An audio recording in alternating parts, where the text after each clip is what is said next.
I'm a black man trying not to get caught. I'm just trying to solve the puzzle like a jigsaw. You know it's a big world, so easy to get lost. I'm just trying to solve the puzzle like a jigsaw. What's going on, good people? And we are in here for another episode of The Jigsaw. Welcome back to the podcast where we will come together and figure out how to navigate this crazy thing called life. You know what we do here. We talk about all of the things. What are all of the things? The perils, the praises, the productivity, and the pomp and circumstance of being a black millennial, a black anybody right here in America. How are y'all? I'm doing okay. This has been a week of adjustment, and it just seems like everything is just overwhelming sometimes. Everything is a lot, and I cannot wait till we get to the space, the opportunity, and the time where things get back to some sense of normalcy, where we all can just kind of hope again, right? And just live in complete joy again. So, that's just where I am. It's an honest space that I'm in, but I am definitely excited about today's episode. We're going to talk about some fitness and some health and all those kind of things that keep our bodies right and tight. I'm a big advocate for health, so absolutely excited to have this conversation with my frat brother who's going to join us in the virtual living room.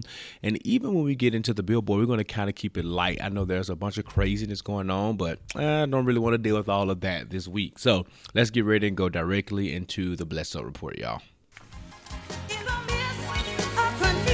Yeah.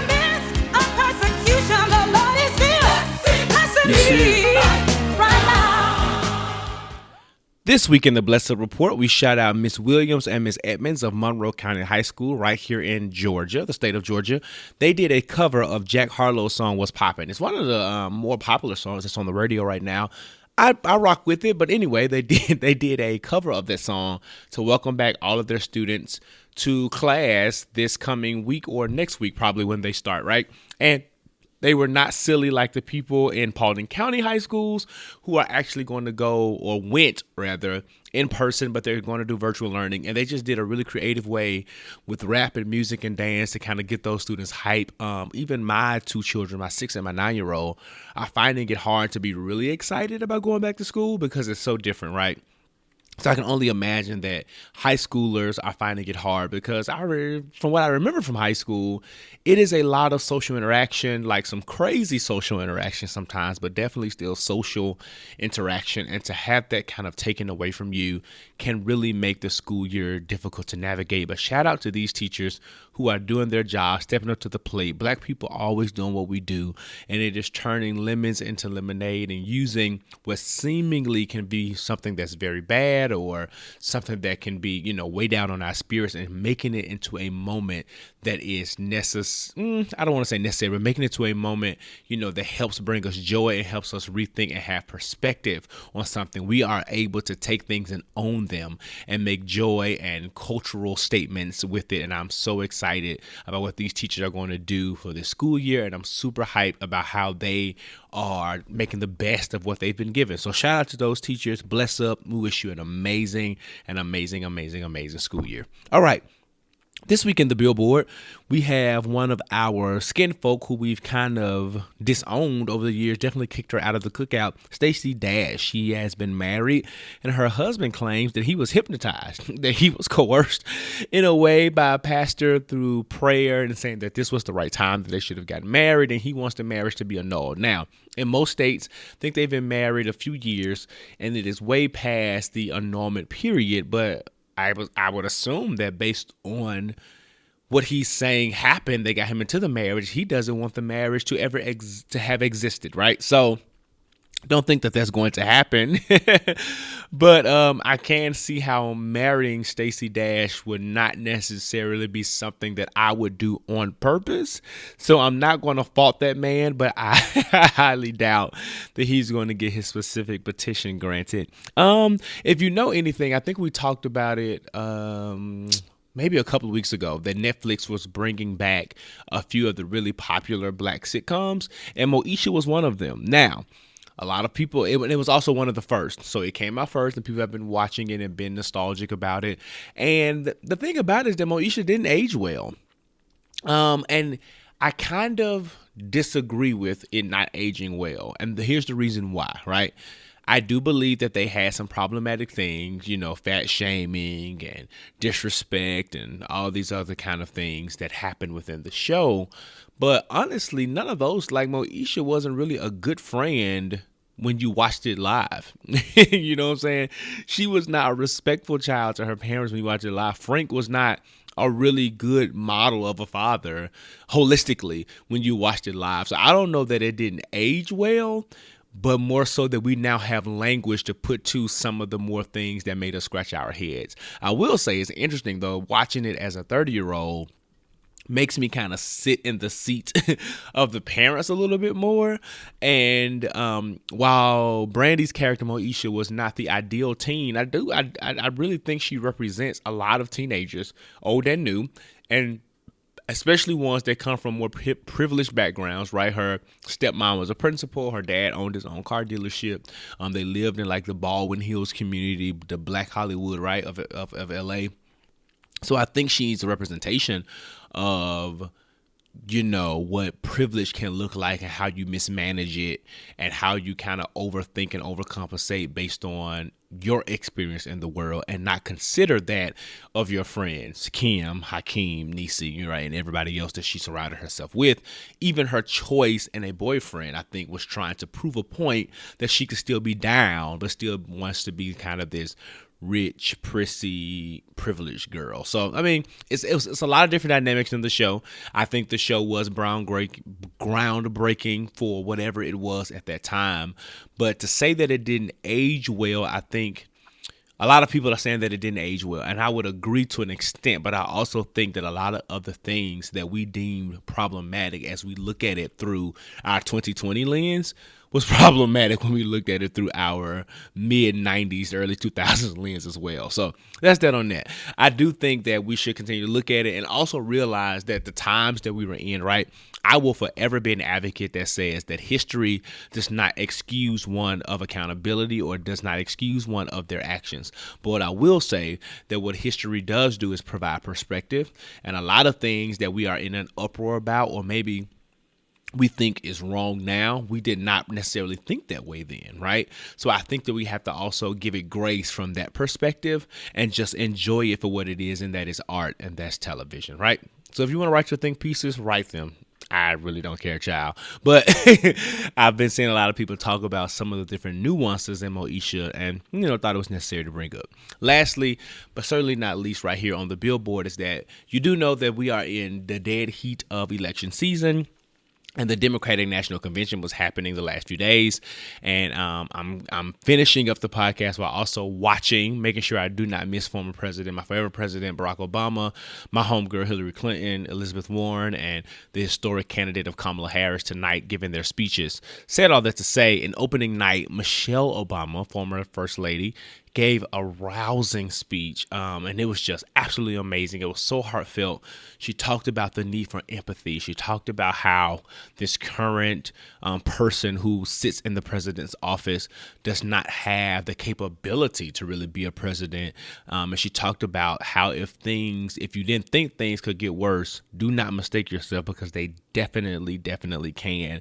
And she had this whole moment. She was like, it just is what it is. So we saw her, even though she mentioned the whole, when they go low, we go high, we saw her kind of go medium, right? Because she had some real fresh attacks for this current administration that were extremely warranted, in my opinion. But it was just an amazing speech. If you have time, go to her Instagram page. I'm not sure if it's on YouTube, because I actually missed it. I fell asleep, but I watched it on her Instagram page. So go to her Instagram page. If you don't have Instagram, I am sure that it is on YouTube, and it's about 18 minutes long, and make sure that you watch it, and I'm telling you, you will see exactly what I'm talking about. You'll be captivated by her speech, by her honesty, by her transparency. It was absolutely amazing. I remember that during President Obama's campaign, she would sometimes be the closing person to give speeches during some of the rallies and things like that. And the closer did what she needed to do. That night she closed, and what a phenomenal way to end that particular night. I think she provided great momentum.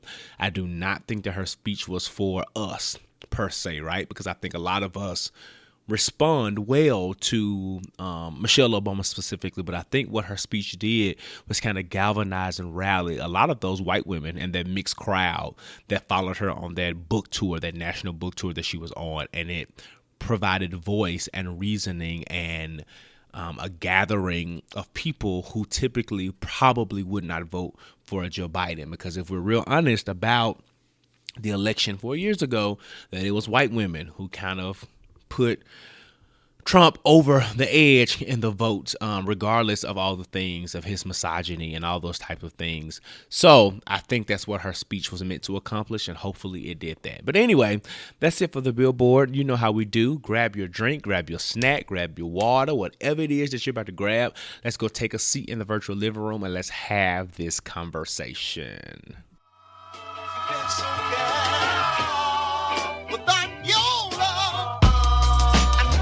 It's about the little change. Do it with some soul in a little change. What's going on, y'all? And welcome to the living room. Today, I'm super excited because I have a brother of mine, a frat brother of mine. He's in here. My boy Justin Jones is here in the living room. Man, introduce yourself. Tell the people who you are and what you do. Yeah, man. Thanks for having me, brother. I am CEO and founder of Top Elite Fitness, online fitness coaching platform. I'm really here to change the way the world sees fitness, which is a big task, huge task. But yeah, man, happy to be here. Happy to be here, brother. Yeah, man. And, he was a little modest, if I may be, say so myself, because he has this whole thing that he does called The Truth. So it's not just fitness. It's this whole piece of inspiration. And just speaking of that, man, tell us, like, what inspires you the most? Man, what inspires me the most? Great question. I would say just the concept of legacy, man. I mean, I think, I've always been really fascinated by, just the fact that you can live beyond your flesh. Right, the fact that Steve Jobs is long gone, but we still hold his phone in our hands forever. Yeah. Right. The fact that Kobe Bryant, one of the greatest, one of my top role models, feels more present now than ever. Right, because of the legacy he left. I've always been fascinated by that. So I mean, that inspires me every day, man. Just what will I mean to the world when I'm gone? And I push hard every day to make that legacy known. So how do you take that inspiration of legacy and use that to inspire other people? Man, so I think it goes back to the same concept, right? I think, we're all put on this earth to serve, right, in some capacity. And I realized that at a very young age. And, I, especially me, always wanted to go into entrepreneurship. I knew that no matter what I did, whether it was fitness, whether it was motivational speaking, like no matter what it was, I wanted to serve. Yeah. Right. And I wanted to be of service, and I wanted that to be the leading thing in my business, no matter what I'm doing. So I just started putting content out there, man, like literally just like day after day, started putting content, started speaking about some of my values, and people started just liking it. And that's when I kind of realized, okay, we got something here. Like people are taking what I'm saying and actually using it and actually applying it. I mean, I started getting random DMs like, yo, what you said last Thursday or last week really hit me hard and it helped me with this. And that's when I started to realize, okay, my voice means something. And because of that, I now have a responsibility, right? I now have a platform. Yeah. So now I have to use it wisely now. That's what's up. So how did that transfer to fitness? What made you say, look, I'm going to do this, this, because we were just talking a little bit offline about, the business and the marketing degrees. So like, what made you say, I want to do this fitness thing? Yeah, man. So I fell in love with fitness, I would say probably my sophomore year of high school. And the reason why I love fitness so much is because it was kind of like the gateway for me to personal development and self-development and just, bettering myself. Yeah. Growing up, I was not the most confident kid. Just in terms of, I was always very, outspoken and I could talk to people, but in terms of the way I looked and my figure, I wasn't confident at all. Especially because I had older brothers who were like, they had a great figure, and I was like, yo, what am I doing? And I wasn't a big I wasn't a big sports person either. Like I played basketball here and there, but I wasn't like that normal athletic kid that you would see, right? Yeah. So, I was just a chubby kid, and I wanted to know how can I start to take control of my health, or at least start to make this body look better? And I went on this journey, man. And I mean, literally, are you talking about all through high school, and then even like I would say halfway through college was like my transformation in terms of me actually turning into the person that I wanted to be and building the figure I wanted to build. Yeah. And I remember along my journey, I started getting so many questions. So it went from, like, what are you eating, or what workouts are you doing, to, yo, you're really good at this. Like, you're really good at guiding people to actually create the body they want as well. Yeah. Like, you should probably start looking into something like this. And mind you, like I always knew I wanted to be an entrepreneur. I just didn't know what I wanted to do. Right. So Mm-hmm. when I found this out that I had a passion for this, and people actually said that, yo, you should probably have people pay you for this, it was kind of like that magic moment. Like, yo, I think this is it. I think this is the road that I need to go down. Because people love my energy, and they love what I say, and they take what I say, but they also love the workouts they do, and they also love that I'm taking care of their health, right? So, Yeah. and then those kind of go hand in hand. So once I latched on to that, which I would say is probably like my freshman sophomore year of college, I just ran with it, and I ran with it, and I started combining more of that fitness and motivation, inspiration thing together, instead of just having them separate. See, and that's super interesting, because I had the opposite experience in high school, and a lot of people Mm, kind of say it from like a weight loss perspective. I've always been super slim. Like, and right, right. I'm not into sports really that much at all. When people ask me, do I hoop? I'm like, no, if it ain't 2K, I ain't hooping. Right, right, You know what I'm right. saying? So like for me, the lack of confidence was I saw all of my friends and my peers playing football and basketball, and they were buff and they were all these kind of things. I'm just the skinny, charming, funny Mm, kid, right? right. So, and ironically, I got into fitness because even though I was slim, when I had my boys, I started gaining weight. I was like, what Mm, won't happen is I have a dad bod. That's not right, right, that's right, right. that's not going to Yeah, happen. yeah. So for you, do you see, like, with the people that you work with, that they have Hmm. some kind of similar story that they wanted to transform, like to build Yeah. confidence, or is this just for them, like maybe health? Like, what is that mixture of client base for you? Yeah. So I would say my top client, like I would say like my main clients in terms of people that I naturally attract, are those people who are looking for a confidence boost. Those people who, Mm-hmm. like you said, like had that same story where they just weren't feeling the best about themselves, Yeah. and they just need direction, right? They need to know exactly where they need to go. And from somebody who's been there already, it becomes so much more easier for me to direct them, because I know what that feels like. And understanding, after years and years of doing this, understanding how much more comes with this journey than just a dumbbell, right? There's Right. so much more that comes with it. And I think, specifically the fitness industry, I mean, literally, like my mission statement is changing the way the world sees fitness. And there's a reason for that, is because if you look at the fitness industry, it's literally filled with, I mean, crap. Like, it's filled with crap, right? Of like, oh, Yeah. lose 20 pounds in 2 weeks. That all these headlines that really don't really focus on what's really important, right? Yeah. And what's really important is that long-term health, that longevity, that being able to be 65 and still being able to run around the park. And like, I think that's what it's about. Mm-hmm. But we live in a world of instant gratification, right? And everybody wants quick results, right? And you know my drive is trying to get people to understand the importance of being in it for the long run, and not just being in it for your 30-day program, right? Yeah. Or your 2 weeks, right? So yeah, I would say most of my clients are definitely people who came to me like, yo, I need help. I'm not feeling too good about my body, and I really want to make this a lifestyle for me. Mm-hmm. And that, when they say that, I'm like, that's perfect, because that's exactly what I want to make it for them.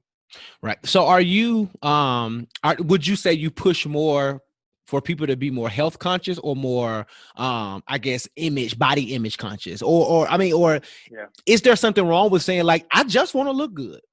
Like, I know I'm gonna be healthy in the process, but Yeah. I really Right. just want to Right. look good, look good. Right. Right. Right. No, that's a good question. So I think, and I've had to explain it to my clients, right? I think the sweet spot is a little bit of both, right? Mm-hmm. What I always tell my clients is that I failed you if I trained your mindset, but you're still at the same weight, right? There's a way Yeah. to look good and also, have the right mentality, right? Mm-hmm. So, I think for a damaged person inside, I think it's wrong for them to say, "Oh yeah, I just want that six pack," or "I just want the nice thighs." Like, it's wrong for them to say that if you're damaged more inside, right? And that's why in my program, I was just talking to my client about this the other day. The difference between a personal trainer and a coach. And I told all my class, I'm like, yo, I'm a coach. I'm not a personal trainer. Yeah. Right. A personal trainer will change your body. A coach is going to change your life. I'm going to change your life. So we're going to have different conversations, right? In terms of, what your background is, some things you're struggling with. So because I understand that the way you show up to your workouts, how consistent you are, how hard you go is a direct result of a lot of other things. Right. It's a lot of other things. So it's about kind of tackling that 360 model. How can I better all areas of your life? So, I mean, I don't have no problem with a client coming to me and saying, yo, like, I want to get the 6-pack. No problem at all. Like, we absolutely going to do that. Yeah. We're also going to address X, Y, and Z, because if we don't address those things, then you're never going to get a 6-pack, or you're never going to get the 6-pack and keep it. Yeah. Right. So, and that's the goal. So let's just ask this question image wise though, because I'm into fitness too, and one of the things that I've noticed and I've heard somebody say, especially for men, quads are the new abs. Is that true? Is that something that you're seeing? There's some truth to that. Mm-hmm. There is some truth to that. I think it's a good thing though, because I think we've had so long with guys with like huge upper bodies and no upper, look no like lower blow body, pop. right? So exactly. So there's a good chance, there's a good thing to that. But I mean, I think, but I think stuff like that's always gonna change, bro. That's just by the culture, and like, which is what becomes trendy, right? Like, there's calves are really big now too, right? You're having some really nice calves, so like things are gonna change. It's just based on what the culture wants.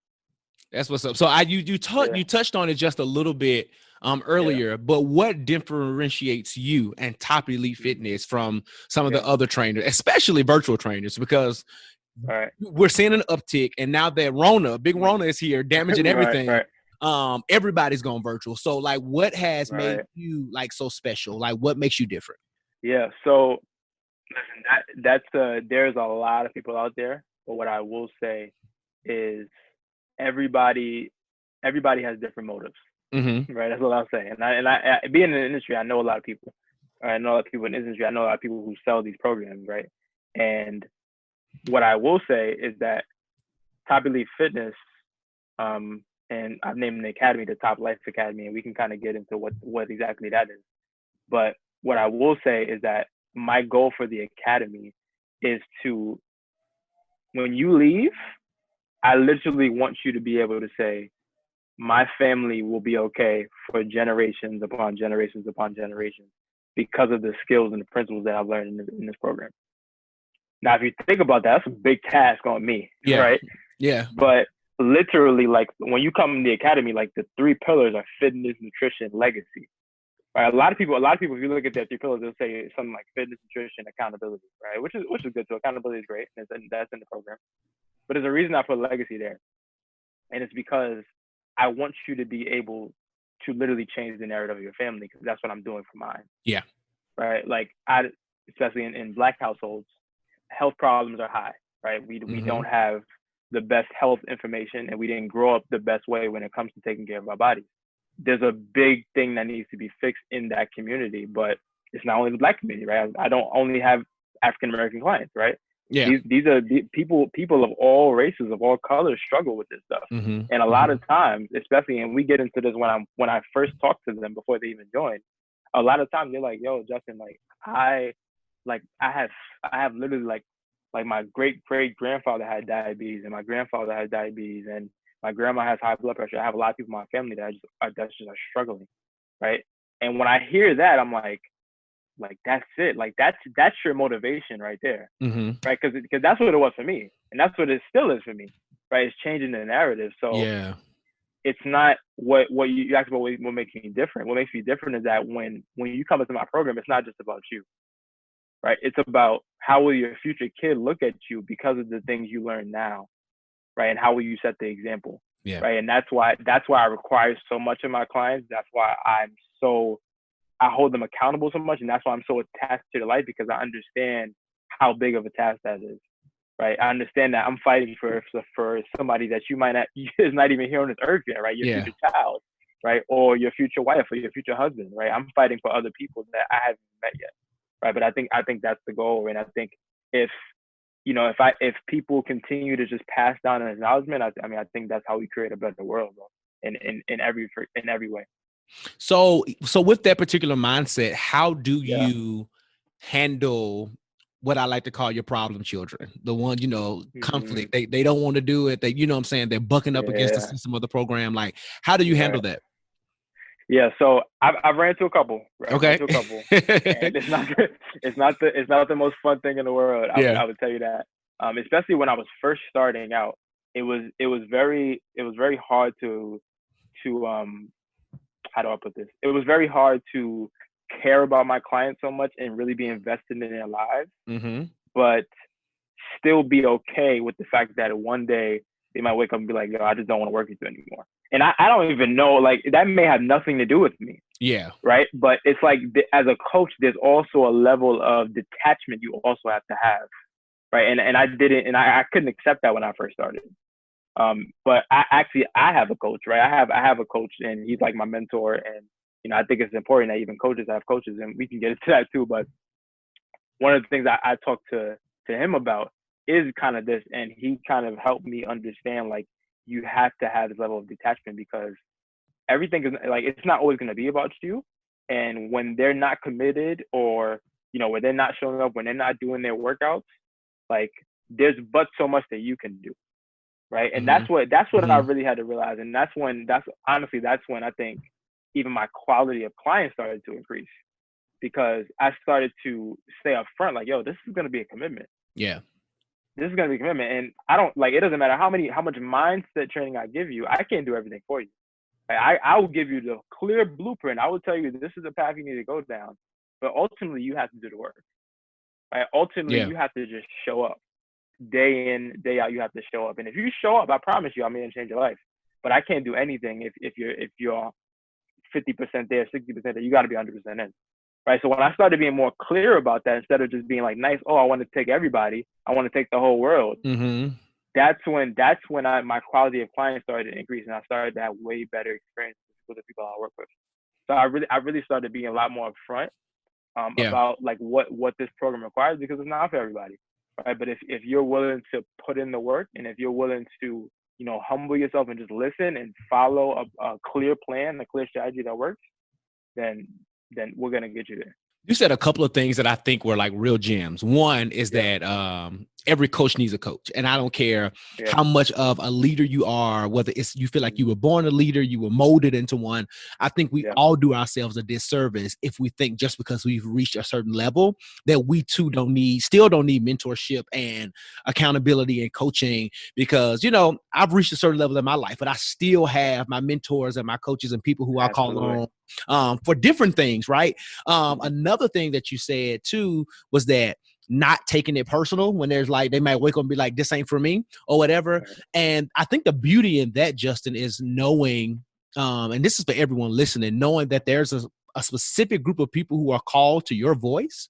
And you know what I'm saying? And just because you can't inspire or they don't get on your bandwagon does not necessarily diminish or negate what you were called and destined and ordained to do. 100%. Yeah, you know what I'm saying? I think that for us who are leading in whatever areas that we're leading in, especially when we're trying to give like inspiration and boost people, like sometimes it can be discouraging. That's what I'm looking for, when people aren't necessarily gravitating to your voice. But I've learned along the way that, you know what I'm saying, oftentimes it's because they may not be called to hear what I'm saying, but there's a whole group of people here, right, who are waiting for me to do what I'm supposed to be doing, to respond to what I'm supposed to be saying. So I think that's just all great stuff. But talk to me a little bit more, like that, like, let's dig into that a little bit more about that revelation about you needing a coach. Like, when do you call on that person? Like, how has that kept you motivated?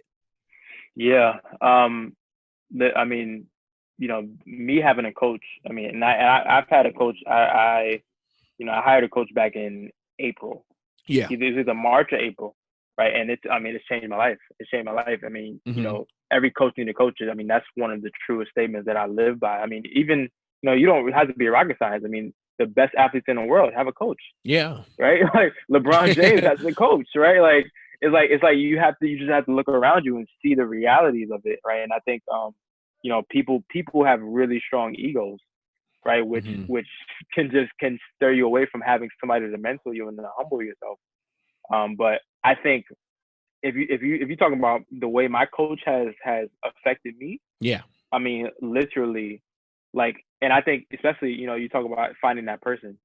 I think the first step is finding somebody who is somewhere where you want to be. yeah, Right? yeah. And I actually heard this. I don't remember where I heard it, but I think it's so important too. Right? At this stage in my career, I'm not gonna have Oprah as my coach. Right? Right? Like That's she's real. way ahead. Right? Way Yeah. ahead. Right? I think a coach or a mentor should be somebody that's kind of like just ahead of you, right? They're ahead of you. They're there, but they're still reachable in a lot of ways, right? And I think that's what kind of it makes it so that they can still teach you, they can still elevate you, right? But they're also at a point where you could, you know, you can learn from them, right? It's not like, but they're also very relatable at the same time, right? So I think that's crucial. And like my coach is a fitness coach, right? And he's made hundreds of thousands of dollars online, but he's close enough so that I can still reach him, right? Yeah. Yeah. And I think, you know, I think having that mind, right, having being able to pick the brain of somebody who has literally been through what you've been through, who's been through those emotions, who's been through those phases, and has made it out. You know, that's where the lessons are, man. That's where the lessons are. I mean, I saw a post the other day on Instagram of this popular entrepreneur that I follow. Her name is Dana Chanel, but she posted, I think it was something like what takes me 30 minutes to explain to you took me 7 years to understand. Right? So you know, you pay for the experience, or you pay for the years, not the time. Yeah. Right? And that's I think that's it right there. That's it. Like you're paying for years and years and years of experience, right? That somebody can give you, and they can help you not make some mistakes that they may have made that took them an extra 2 years, right? Or took them an extra 3 years, right? So I think that's crucial, man. Coaches are crucial. So how do you like specifically motivate or keep people motivated? Because, you know, a lot of times I know for me getting started, going to the gym is the issue. Is getting in there and being motivated to actually do it or to actually follow the program. So like what are some of the ways, you know, that you can kind of encourage the people who are listening that they can be motivated, like just to do it? Yeah. So I'm glad you brought this up. And this is I'm gonna, you know, just because you're my brother in this podcast, I'm gonna drop some paid knowledge on you. This is what so I do Sunday weekly calls with all my clients. Okay. Calls, and everybody comes together. And one of the weeks, it was about 3 weeks ago, I actually talked about this. I talked about motivation and kind of how to stay motivated. And what I said was, and this is the same thing I'll say, you know, to your audience, is I think the reason people struggle with motivation is because they think it should be a permanent state, right? And what I mean by that, they think that, oh, in order for me to work out, I have to be motivated. Yeah. Right. In order for me to do this great thing, I have to be motivated. Right. Motivation is literally nothing but a mood. Like it's a mood. It's gonna come and go. Yeah. Yeah. Right. You're not always going to be motivated. Right. So what I've really taught is having somebody to hold you accountable long enough so that you build a discipline and you build a habit. Once you build habits and once you build discipline, motivation is no longer needed. Yeah. Right. Motivation is now just this like extra thing. Right. It doesn't matter, Joshua, it doesn't matter how I'm feeling. I wake up and I go to the gym and I work out. Yeah. Right. Like it doesn't matter if I'm motivated or not. If I'm motivated, that just makes it 10 times better. Right. But I've worked out for so long and I've built these habits for so long that motivation is kind of just like that. It's like that extra thing. It's not necessary. Right. So I think really it's not really about motivation. I think, you know, especially in this era of like, we have like motivational speakers everywhere at every freaking corner of our head. Yeah. You know, people are really big on like, yeah, motivation, inspiration. You got to feel good and and it's like you motivation is great, but I think there's a study that says like, yo, motivation literally lasts like 30 seconds. Or like you got to build the discipline. You have to. Like that's where it's at. Like the discipline is what should be focused on. It's not the motivation, right? Because motivation is it's like it's ebbs and flows, right? But you have somebody hold you accountable, which is why you hire a coach, right?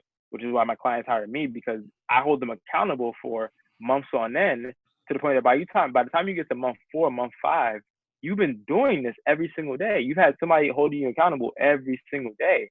Imagine the person you're going to become, right? You built the habits now. You built the discipline now to where it's just like second nature, right? Motivation is no longer needed, right? You build the discipline to do it.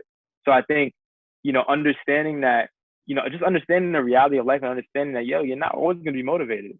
Like, there's going to be bad days. And I think the quicker you accept that in life, the quicker you accept that, I'm going to wake up sometimes and not feel like doing anything. Right. Part of the journey. That's just part of it. I think the quicker you can get over that hurdle. That's real, because even today, like I think I was telling you, I took 2 days off and I didn't want to get in there, but it was something about once I got in there, and you know what I'm saying? And then when that right song hits, right, you build that playlist. Right. You know what I'm saying? Right. You know what I'm saying? You're in there, and you start thinking beyond your level of fatigue or tiredness. And my first workout of the morning, my young sons were in there with me. So I'm like, I definitely can't slack right now. You know what I'm saying? Because they watch, because if I get tired, they're going to get tired. If I quit, they're going to think it's okay to quit. You know what I'm saying? So even I think along the way, finding things to keep you motivated. Because like right now, I'm not going to LA Fitness. I still ain't trusting it. I'm just not back in anybody's gym.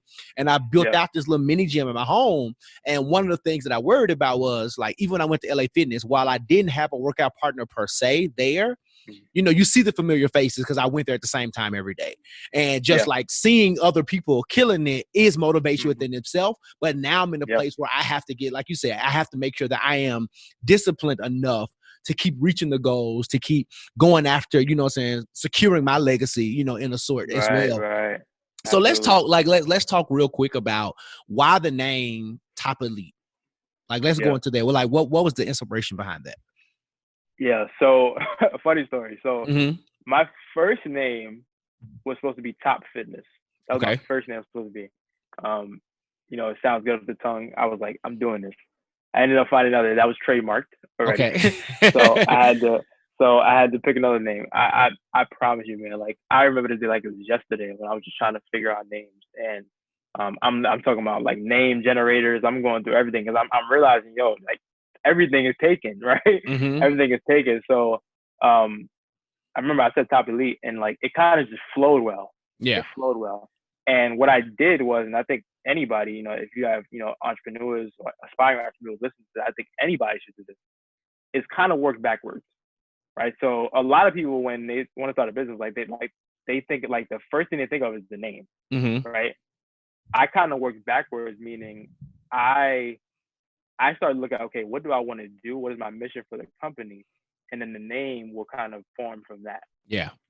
Right. So, obviously I knew I was starting this coaching. I knew I was going to be coaching people. So I said, okay, I want people to reach the top. I want them to get to the top. I want them to be their best selves. Yeah. Right. So I want people to reach the top, but not only reach the top, I want them to reach the top and be the best. Yeah. Right. And then if you look up elite, right, you talk about elite athletes, right? These are literally the best at their craft, right? The best at what they do. Right. Yeah. So that's how this name Top Elite formed. Right. It's okay. I want you to reach the top of life. I want you to literally, reach the top of your health, reach the top of your mindset. But when you reach the top at anything, I want you to be the best there, and I want you to stay there. Right. And the only way you stay there is if you continue to be elite. Right. So that's one of the things I used to say when I first started is like any email signature, I would say continue to be elite. Because if you're trying to be the best at anything, like that should be your ultimate goal, right? Is being elite. So that's kind of how I formed the name, and that's how Top Elite came into formation. It's just really working backwards, right? Really seeing, okay, this is the business I'm starting, this is what I'm doing. Okay, what do I want people to get out of this program? Right? Okay. Like, what do I want them to take from it, right? And it's the same way. My company as a whole is called Top Elite Fitness, but my academy is called Top Life Academy. Top Life Academy, and Top Life is the term that I came up with a little right after I kind of started the company. But this was also more so, okay, like, what do I want people to take out of it? So, I thought of this like name, okay, Top Life, and I defined it, right? So a top life is a life focused on health or driven by legacy. right? Meaning that obviously you're getting in shape and you're doing all these things, but you're not just doing it for you. So that's how I also kind of formed that name as well under Top Elite Fitness, right? So I worked backwards with everything, and I think that kind of helped me along the way as I was forming the names for it. That's what's up. So what advice would you give some Yeah. young aspiring entrepreneur?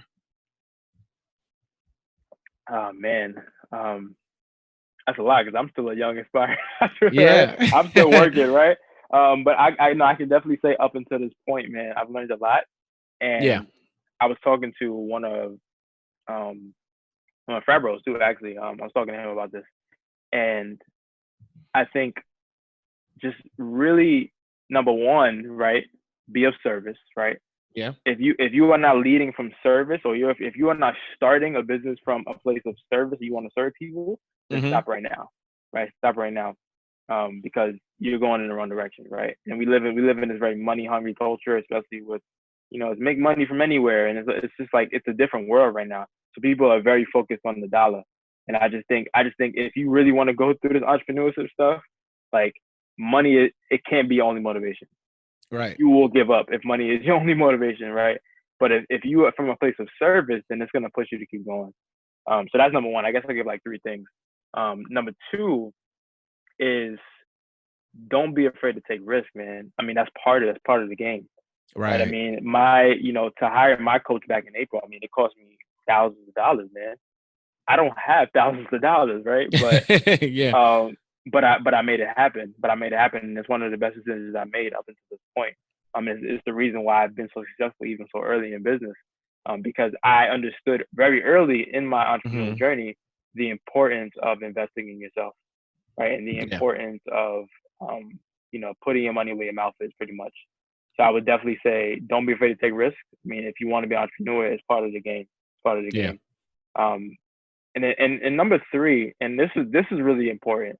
And I'm glad you asked this question because I'm glad I really want to bring this up. Going off of what I said before, we live in a very different world, man, where people, because of the access to everything and because of how easy it is to start a business nowadays, there are a lot of people who became entrepreneurs that probably shouldn't have became entrepreneurs. Yeah, right. That's real. So what I would want to say to anybody who like aspires to do it, I mean, really be sure about what your calling is. Right. I was hearing somebody else talk about this, but your calling, or like what God put you here to do, might not be for you to be an entrepreneur. It might be for you to be some entrepreneur's right hand man or right hand woman, right? Or it might be for you to serve another company and help them elevate, right?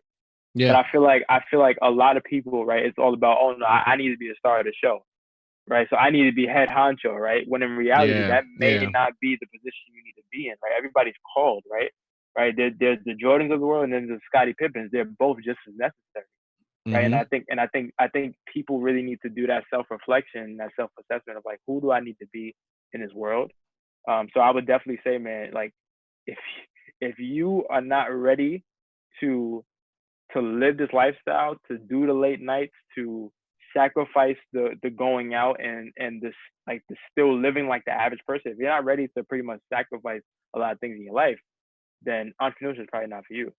And you kind of have to make that decision in the beginning of like, okay, this is what I'm doing, and I'm not giving up until it works. Right? And that's a big decision, but that's the level of commitment that needs to happen. So if you're not ready to have to do that, then don't be an entrepreneur, right? So it's just like entrepreneurship is cool now, so it's dangerous. But I think just to save your time and to make the world a better place, really self-reflect on what you want in this world, and then act as such instead of just going into what's trendy or what you think you should do.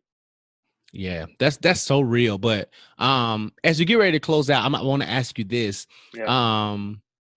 You're young, Yeah. right? Wrapping up school, starting to, have a business and all these different types of things. Yeah. How do you balance it all? How does Justin remain social and still, live the life of a young man but own this business and still be about all of his stuff? Like what does that balancing act look like for you? Yeah, man. I've gotten this question a lot, and I think the short answer is that you don't, man. I mean, I think people are really looking for like this work-life balance, right? You hear that term a lot. It's really popular now, more than ever, I think. Like there's a study that literally like millennials and Gen Z, like pretty much like when they're looking for a job, they would value flexibility and like work-life balance over pay, right? We're going into a different world, right? Where people kind of Mm-hmm. want this balance now.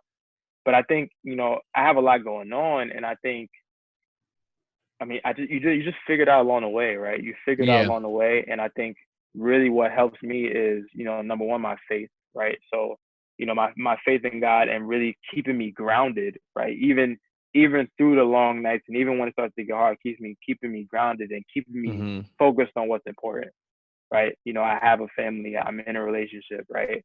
Those are the things that are really important. And the one thing I told myself, even starting this journey of entrepreneurship, knowing that it's going to be a lot of sacrifices, but the one thing I told myself is that I'm not going to let the people around me, the people I love, like Yeah. I'm not gonna let them forget that I'm still there and that I still love them, right? Because that's still important to me. It doesn't matter what I'm doing, right? There's no Mm-hmm. dollar amount that's more important to me than that, right? So I really had to like taking that what I just said, that motivates me to still spend the time with my girlfriend, and still give the time to my mother and father, right? To still call my family, even when I probably could have been on a meeting doing something for the business, right?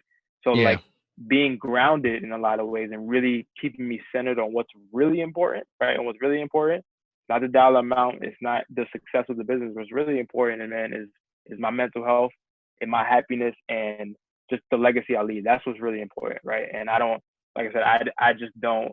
I think a couple of years ago, and people still subscribe to this, right? In terms of entrepreneurship, and it also depends on what you're doing.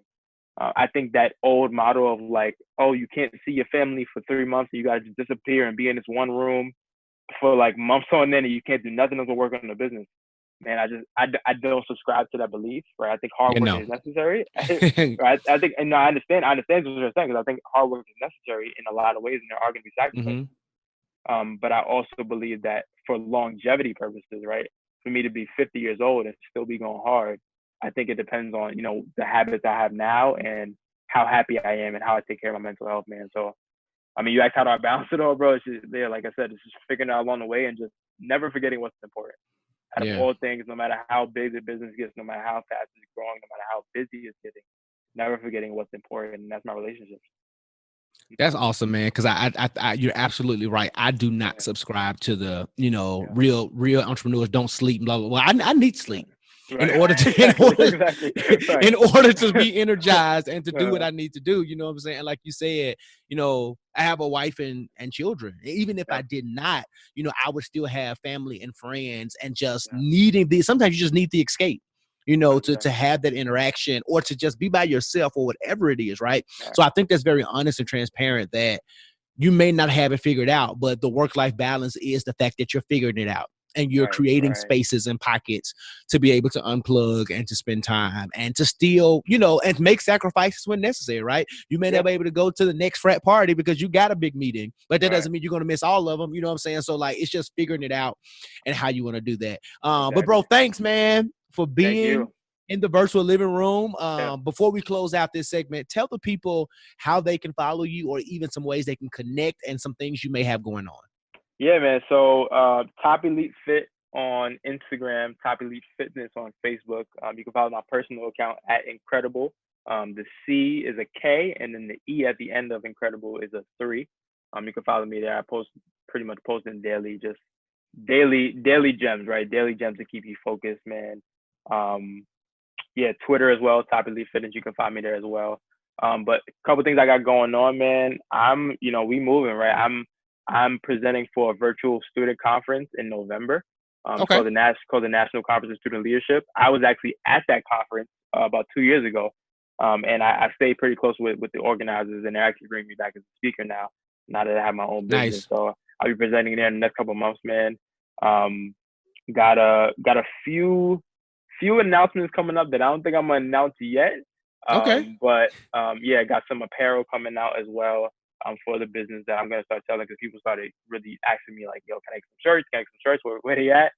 Been designing it for a while now, so that's coming along as well, man. But Good stuff. yeah, man, just really trying to expand my outreach, really trying to expand my voice, man, so I can get to as many people as possible. Like I said before, my academy and my coaching program isn't for everybody, right? But I do want to expand as much as I can because, I want to be able to reach the masses, right? Because even if they can't join my program, they can still learn something from me, right? So I still want to be able to inspire others and help them inspire others as well. Kind of that chain reaction that we talked about, man. So yeah, that's where I'm at, bro. That's where I'm at. That's what's up, man. Yeah. So again, thank you. Yeah. And we're going to get ready to go into our next segment. We're going to keep Justin on for a while. We're going to talk about some black man self-care. Let's do it. Yes, sir. Woosah! Woosah. Woosah. All right, we're here for another moment of I Am My Brother's Keeper. We talk about self-care in this portion. And Justin, man, what do you have going on for self-care for this weekend or this week? Yeah, man. Self-care, man. I would say so. Saturday, having a little game night with the family, man. Okay. Just really trying to detach, right? Trying to detach from the work. The work is a lot of work, but like I said, just really trying to spend the time with the family. I think that's gonna be good, man. And then my daily meditation. I do meditation. I do gratitude, visualization, all that good stuff every single morning before I talk to anybody, before I have my phone.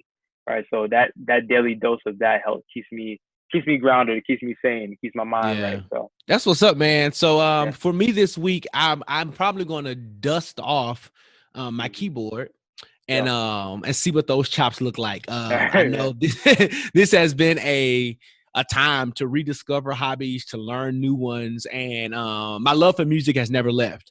And I think I might just kind of rediscover it in another way. I think that's going to be real soothing if I can get the space to do that, because I know my boys is going to run up and try to play and jump. They're going to want to tap a key or two. So as much as possible, I'm going to make that peaceful.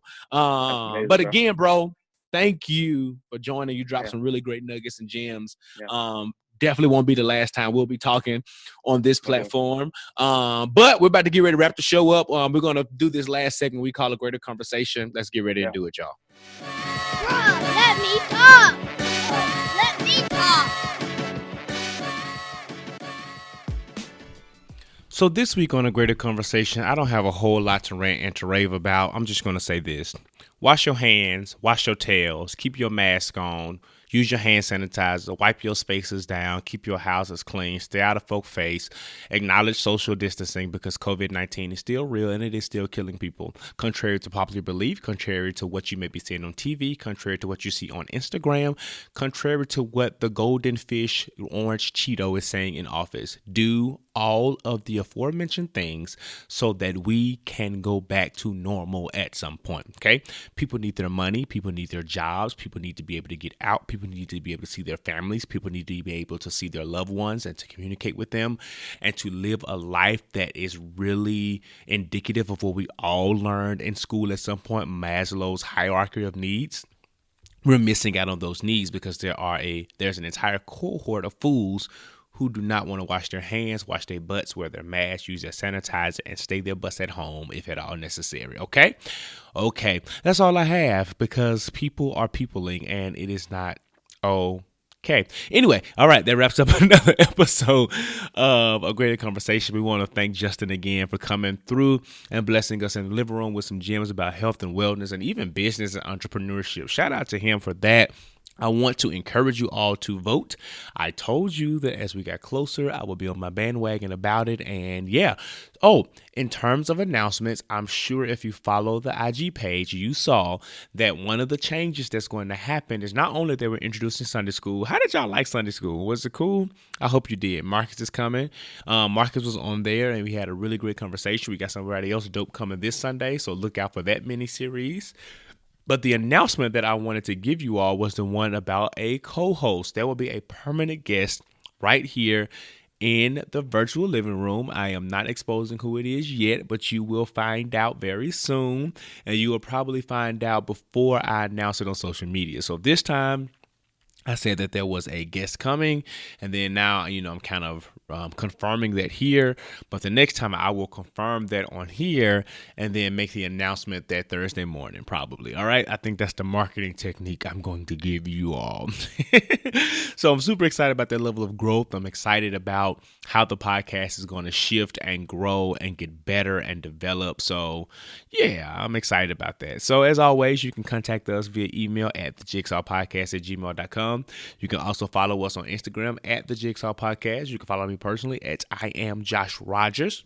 Go to my website, IamJoshRogers.com, to pick up merch, sign up for the fitness class, all that kind of good stuff I got going on, and just keep living, oh man, as best as you know how. Don't let this life stress you out. Y'all know how we do it. Live the best way you can by doing what you can while you can. But in the midst of all of that, try not to let your work be undone. I love y'all. See y'all next week. That's a wrap.